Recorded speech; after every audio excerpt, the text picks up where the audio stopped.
Assalamualaikum warahmatullahi wabarakatuh. Halo, apa kabar buat teman-teman pejuang NIP dimanapun kalian berada? Jumpa lagi bersama saya Bahtiar Mufi dalam channel 1000 Jalan. Baik teman-teman, pada video kali ini kami akan memberikan informasi yaitu mengenai perhitungan nilai akhir penentu kelolosan guru honorer di ujian seleksi P3K tahap yang pertama. Nah, untuk ujian seleksi P3K tahap pertama, ini ada perankingan tunggal ya teman, yang mana dia tidak memiliki saingan sama sekali. Dan ini berpeluang besar untuk lolos menjadi ASN P3K di tahap yang pertama. Nah, jadi buat teman-teman simak terus video ini.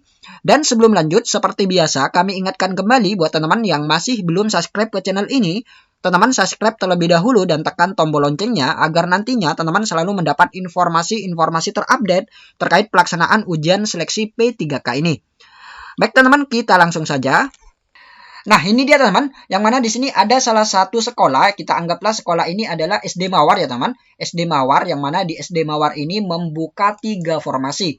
Dan di SD Mawar ini ada 3 guru honorer yang mengajar di sana.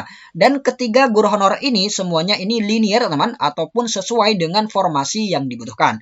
Nah, jadi karena dia linear, maka dia berhak ataupun wajib mendaftar di SD Mawar tersebut. Yang pertama yaitu si Andi, kemudian si Dewi, dan yang ketiga adalah si Siti. Nah, jadi si Andi, si Dewi, dan si Siti ini masuk dalam perankingan tunggal ya teman. Karena apa? Karena formasi yang dibutuhkan dengan jumlah guru honorer yang mengajar di SDN Mawar ini sama teman, yaitu sama-sama 3. Formasi 3 dan guru honorernya ini 3. Nah, jadi si Andi, si Dewi, dan si Siti ini tidak memiliki saingan teman-teman. Jadi dia hanya perlu lolos passing grade. Dan apabila ketiga guru honorer ini lolos passing grade, maka dia akan menempati masing-masing satu formasi di sekolah Mawar ini. Jadi seperti itu ya teman, dia hanya perlu lolos passing grade. Jadi ini Andi, Dewi, dan Siti masuk dalam perankingan tunggal. Nah, setelah mengikuti ujian seleksi P3K tahap yang pertama, ternyata hasilnya seperti ini teman. Hasil untuk ujian seleksi P3K tahap yang pertama. Nah, jadi ini dia teman. Hasil di ujian seleksi P3K tahap yang pertama. Si Andi, ini kompetensi teknisnya mendapat nilai 310. Kemudian manajerial dan sosiokultural dia mendapat 180.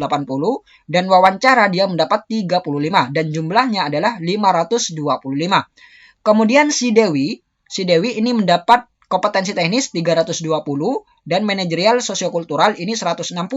Dan wawancara dia mendapat 30. Jumlahnya 510. Kemudian si Siti ini mendapat 290 di kompetensi teknis dan manajerial sosiokultural dia mendapat 150 dan wawancara dia mendapat 39 poin dan jumlahnya adalah 479. Nah, berdasarkan hasil ujian seleksi P3K tahap yang pertama ini, maka yang berhak lolos ini hanya si Dewi ya teman. Hanya si Dewi yang berhak lolos. Kita beri warna saja teman. Nah, hanya si Dewi yang berhak lolos karena dia lolos passing grade, kompetensi teknis, manajerial, dan sosiokultural. Nah, untuk passing grade, guru kelas SD ini kan 320 ya teman, jadi pas, jadi dia dinyatakan lolos passing grade. Dan si Andi, ini kompetensi teknisnya tidak lolos, dan Siti juga kompetensi teknisnya tidak lolos. Nah, jadi si Andi dan si Siti ini, jika dia tidak memiliki afirmasi, maka bisa dipastikan dia tidak akan lolos di ujian seleksi P3K tahap yang pertama ya teman, karena dia tidak lolos passing grade, dan dia berhak mengikuti di ujian seleksi P3K tahap yang kedua. Nah, jadi yang lolos ini hanya si Dewi teman-teman, jadi si Dewi ini berhak lolos mengisi satu formasi di SDN Mawar tersebut. Nah, jadi kita tulis di sini teman-teman, pelamar yang lolos yaitu si Dewi. Nah, jadi si Dewi ini lolos di ujian seleksi P3K tahap yang pertama.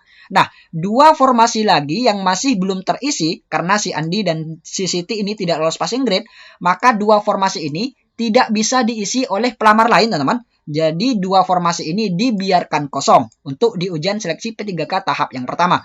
Dan untuk ujian seleksi P3K tahap kedua nanti, maka kedua formasi ini nantinya akan dibuka kembali, teman. Akan dibuka kembali dan nantinya akan menjadi 2 formasi di SDN Mawar. Nah, jadi seperti itu ya teman. Dan di ujian seleksi P3K tahap kedua nanti, si Andi dan si Siti ini bisa melamar kembali di SDN Mawar, teman-teman. Dia bisa melamar kembali di SDN Mawar. Dan posisinya dia tidak mengunci ataupun tidak ada perankingan tunggal lagi. Karena di ujian seleksi P3K tahap kedua ini sudah terbuka untuk umum. Yaitu nanti bisa saja si Andi dan si Siti, nanti dia memiliki saingan guru honorer swasta ataupun lulusan PPG.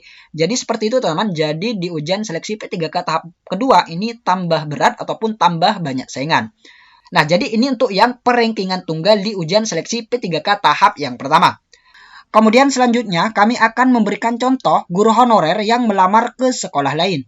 Nah, kita lihat di sini, teman-teman. Kita anggaplah di sini di sekolah Bunga, kita anggaplah SDN Bunga, yang mana di SDN Bunga ini membuka 2 formasi.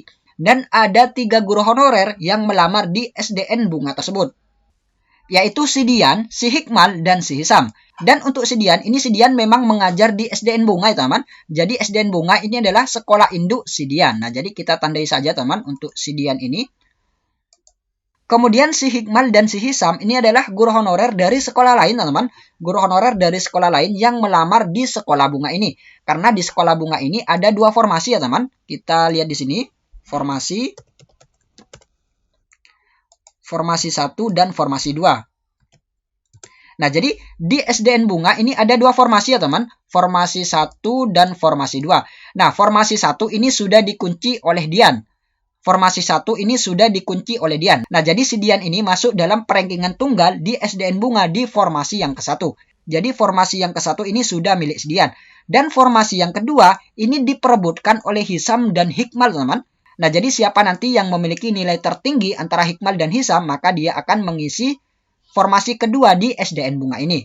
Nah, jadi seperti itu ya, teman. Ada 2 kelompok. Yang pertama yaitu kelompok honorer sekolah induk, dan kedua kelompok guru honorer dari sekolah lain. Dan setelah mengikuti ujian seleksi P3K tahap yang pertama dan diketahui nilainya seperti ini, teman. Kita anggaplah nilainya seperti ini. Nah, ini dia, teman. Si Dian ini mendapat 325 di kompetensi teknis, manajerial sosiokultural dia mendapat 180, dan wawancara dia mendapat 28, dan total akhirnya nilainya adalah 533. Nah, ini kan lolos passing grade ya, teman. Kompetensi teknis ini 325 lolos passing grade, manajerial sosiokultural lolos passing grade, dan wawancara dia lolos passing grade. Nah, jika lolos passing grade seperti ini, maka dia akan mengisi satu formasi di SDN Bunga, yaitu formasi yang sudah dia kunci. Nah, jadi satu formasi ini sudah diisi oleh Dian, teman-teman, yaitu guru honorer yang mengajar di sekolah induknya. Nah, untuk si Dian kita blok saja, teman, karena dia sudah lolos. Kemudian selanjutnya yaitu penentu kelolosan di formasi yang kedua, yaitu ada Hikmal dan Hisam yang berasal dari sekolah lain.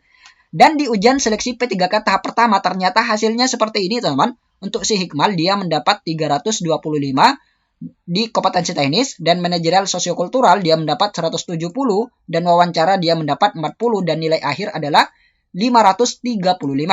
Kemudian si Hisam ini mendapat nilai 325 di kompetensi teknis, dan manajerial sosiokultural dia mendapat 180, kemudian di wawancara dia mendapat 30, dan nilai akhir yaitu 535.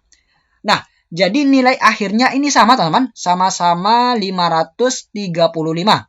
Nah, jadi nilai akhir sama. Nah, jadi siapa yang lolos? Nah, jika nilai akhir sama seperti ini, maka berdasarkan Permenpan RB nomor 28 tahun 2021, maka ini akan ditentukan nilai kompetensi teknis yang paling tinggi ya, teman. Nah, jadi kita lihat nilai kompetensi teknis yang paling tinggi antara Hikmal dan Hisam. Hikmal 325, Hisam 325. Nah, juga sama ya, teman. Sama-sama 325. Nah, jika masih sama, maka akan ditentukan yang kedua, yaitu manajerial dan sosiokultural. Nah, kita berlanjut ke manajerial dan sosiokultural. Kita lihat, teman-teman. Hikmal yaitu 170 dan Hisam adalah 180. Nah, jadi lebih tinggi yang Hisam ya, teman. Lebih tinggi yang Hisam di manajerial dan sosiokultural. Nah, jadi berdasarkan aturan, maka si Hisam inilah yang berhak mengisi formasi di kedua ini. Nah, jadi Hisam ini akan lolos di formasi yang kedua. Nah, jadi seperti itu, teman. Jadi di sekolah Bunga ini formasinya sudah terisi semua, yaitu sudah diisi oleh si Dian dan juga diisi oleh si Hisam. Dan di ujian seleksi P3K tahap kedua nanti, sekolah Bunga ini sudah tidak membuka formasi lagi, teman, karena dia sudah terisi di ujian seleksi P3K tahap yang pertama. Jadi seperti itu. Dan kemudian untuk si Hikmal, nah untuk si Hikmal ini kan lolos passing grade ya teman. Si Hikmal ini lolos passing grade tapi dia tidak lolos karena kalah perankingan.